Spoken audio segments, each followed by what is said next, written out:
sich in der Welt verstehen, hatte ich gesagt, das ist eigentlich das Thema. Und das heißt, sich miteinander zu verstehen. Und miteinander sich verstehen, das heißt den anderen verstehen.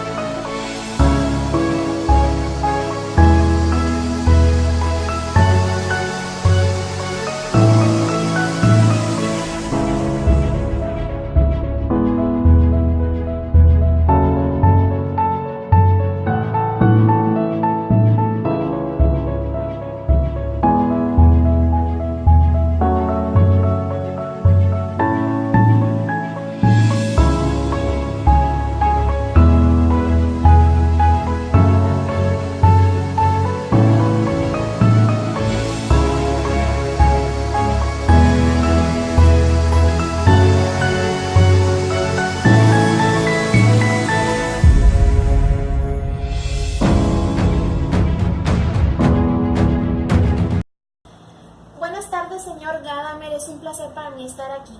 Venimos del Centro de Estudios Educativos y Sindicales de la sección 54 del CENTE para hacerle una breve entrevista con aspectos como su vida, sus ideologías, sus obras más importantes y pues sobre todo sobre su opinión acerca de la educación.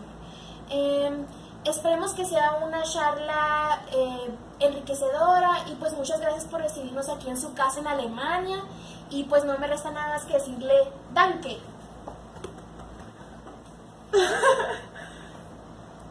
Muy bien, gracias señorita por hacerme esta entrevista, gracias señoras y señores presentes.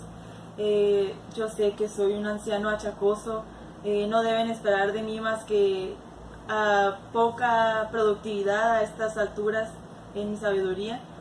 Esto de estar a la altura de la propia sabiduría es de todos modos una pretensión algo dudosa. Con todo, siendo un hombre anciano, puedo decir que con certeza he tenido una gran experiencia.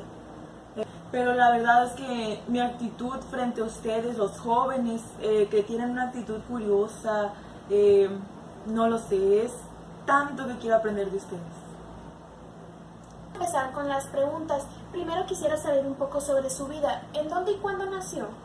Pues mira, yo tengo 102 años. Yo nací el 11 de febrero de 1900, ya hace algunos años, en Marburgo, Alemania. Soy hijo de un catedrático químico farmacéutico. Muy bien. Quisiera saber también cuáles son sus estudios. Cursé primero estudios en filosofía, ahí comencé.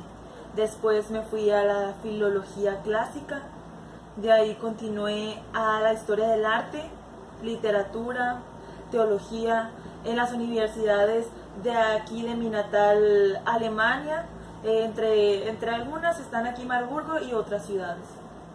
Muy bien. La siguiente pregunta que le quiero hacer sobre su vida es ¿en qué ha trabajado? Pues mira, fui profesor de filosofía en Marburg, de donde yo nací. También fui profesor en Kiel, en Leipzig, Frankfurt, Heidelberg. También trabajé en el primer sector de la universidad Martin Heidegger y el creador de la hermenéutica y fui el creador de la hermenéutica según su propia definición, el saber, según su propia definición, el saber que el otro puede tener razón. Muy bien, esa sería como la definición de hermenéutica, sí, en general. ¿Es usted famoso? Pues mira, alcancé fama mundial con mi obra Verdad y Método en 1960, ya cuando tenía 60 años. Muy bien, es que sí nos han llegado artículos donde se dice como si usted fuera famoso, Gardner. Sí, pero tampoco, no. ¿No le gusta que le llamen así? No me gustan mucho los títulos. Muy bien. Bueno, ahora por ser usted alguien tan ejemplar para la filosofía y dentro de las otras ramas que usted ha estudiado, nos importa conocer un poco sobre su pensamiento. Por ejemplo, ¿qué opina usted sobre la escuela? la escuela. Mira, soy fundador de la escuela hermenéutica. Como ahorita dije el concepto en la pregunta anterior, opino que la interpretación debe evitar la arbitrariedad y las limitaciones surgidas de los hábitos mentales. Centro mi mirada en las cosas mismas, en los textos. El acercamiento al texto lo hacemos desde un proyecto con las ideas que se encuentran en él. Muy bien. Y ahora, a partir de esta pregunta, quisiera saber cuál es una de sus filosofías. Ok, mira, la verdad está íntimamente ligada al método y no puede considerarse una sin la otra, la verdad y el método. Muy bien.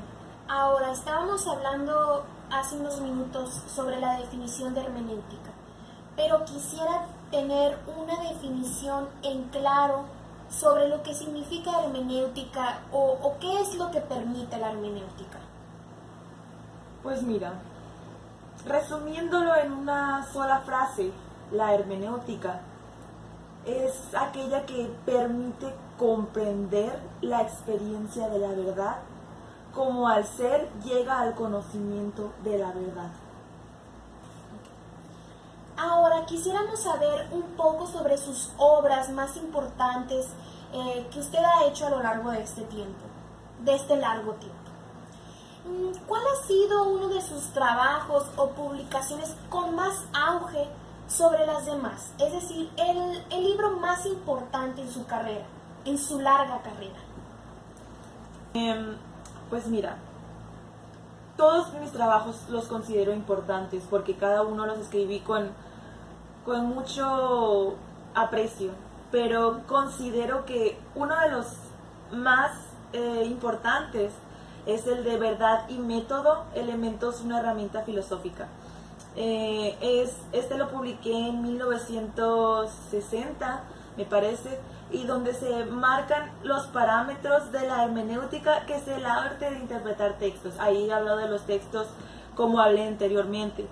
Es como una teoría de la verdad y un método que expresa la universalización del fenómeno interpretativo de la historicidad. Surgiendo con esto la hermenéutica filosófica, porque ya sabes que yo estudié filosofía, contemporánea, porque es el momento actual, no me pongo a la par de los autores anteriores, la cual es muy antigua y trae consigo la necesidad de encontrarle sentido a los textos, y por ello, por esta obra que yo hice, me apodan el padre de la misma. Ok, es decir, lo llaman el padre de los textos y de la filosofía en sí que va a la par con los textos. Sí. Muy bien. Otra de las preguntas que yo le quiero hacer sobre sus obras es ¿qué beneficio trae consigo este aporte filosófico para la sociedad actual, como lo mencionaba usted ahorita? Bien. Esta pregunta con respecto a los textos nos ayuda a interpretar, no da un principio conocido como arte del entendimiento, al cual consiste en dejar abierto el diálogo. Esto invita a considerar lo que el otro está comunicando, se esté o no de acuerdo en el texto, o bien es lo mucho que queda por decir cuando se dice, lo cual es causado por la necesidad de querer comunicarnos de manera más precisa, porque ya sabes, en un texto nos intentamos comunicar y cuando nos comunicamos tenemos que hacerlo de la manera más clara para que todos nos entendamos. Por ello, como beneficio, todo esto nos ayuda a comprender la solidaridad humana. Muy bien, es que usted en sus obras menciona mucho la comunicación, el diálogo en una sociedad y que menciona que con esto hay un beneficio a la solidaridad humana, que es un aspecto tan importante en la actualidad. Claro. Muy bien. Bueno, ahora quisiera pasar a otras preguntas pero lo quisiera invitar a el lugar de donde le voy a hacer las preguntas, es decir, la comunidad educativa, el aula, para ver qué es lo que usted quisiera aportarle a la educación. Ya que estamos aquí, quisiera ver cuáles son sus ideas o aspectos que quisiera integrar usted en la educación. Así que acompáñenme. Bueno, continuamos con esta entrevista al señor ejemplar Gadamer. Ahora nos movimos aquí a la escuela de Marburgo, Alemania, para hacerle unas preguntas al señor que ha estudiado a lo largo del tiempo sobre filosofía, filología, entre otras ramas, y que esto lo ha llegado a ser uno de los más altos y principales autores de la hermenéutica, como bien lo hemos hablado. Ahora nos encontramos en esta escuela de Marburgo porque le queremos hacer unas preguntas acerca de la educación. Bueno, señor, es un gusto y ha sido un placer convivir con usted estas horas. Desde su punto de vista, ¿cuándo comienza la educación? La educación, lo voy a poner con un ejemplo para contextualizar. Vayámonos a una madre y un recién nacido. ¿Dónde están los inicios de aquellos que todos consideramos sin duda como la educación básica de todo ser humano? De su saber, de su aprender, de su hablar. Aquí radican ya todos los misterios que vienen al caso, también para el tiempo posterior. Por ejemplo, para lo que llamamos el desarrollo profesional. Eso puede verse como un niño recién nacido, el desarrollo de una persona. En los meses subsecuentes, el niño puede primero verse en su desarrollo. Después empieza con ciertos juegos, quiere hacer algo por imitación viendo a los demás. Y cuando lo logra, se siente orgulloso y complacido al poder lograr algo que no podía hacer antes. Como diría, se sentiría en casa. No cabe duda de que este es el primer ingente trabajo anímico, precisamente porque no es capaz de enfrentarse al hecho de estar repentinamente expuesto a un entorno de completo por completo inconcebible. Continuando con las preguntas sobre la educación, quisiera preguntarle algo que ha generado mucha controversia en la educación. ¿Quién es el que educa? Es decir, ¿quién educa aquí? ¿O esto es un educarse? Bien, yo en todas mis creencias y en todos mis libros, en todo lo que he explicado, yo afirmo firmemente que aquí la vida es un educarse. Cada persona se educa. La educación es educarse. La formación es formarse. Con ello dejo conscientemente al margen lo que puedan ser obviamente los problemas de la juventud y sus preceptores, maestros, padres anteriores. Debemos partir quizá de esos inicios para no olvidar jamás que nos educamos nosotros mismos. Que uno se educa y que el llamado educador participa, o sea, el maestro participa en parte de esa educación. Sin embargo, la persona es quien se educa. Y mi pensamiento, y junto con el de otros autores, ha llegado a esta conclusión. Muy bien, señor Gadamer, es muy interesante su punto de vista acerca de esta pregunta que varios autores han tratado de responder a lo largo del tiempo. Bien, hablábamos ya para concluir con estas preguntas que usted ha contestado con tanta firmeza y sobre todo se nota sus estudios, todos los estudios que tiene en las diferentes ramas. Quisiera terminar con lo principal principal, lo que usted siempre habla en sus obras, sobre la comunicación. Quisiera saber por qué aprender a través de la educación.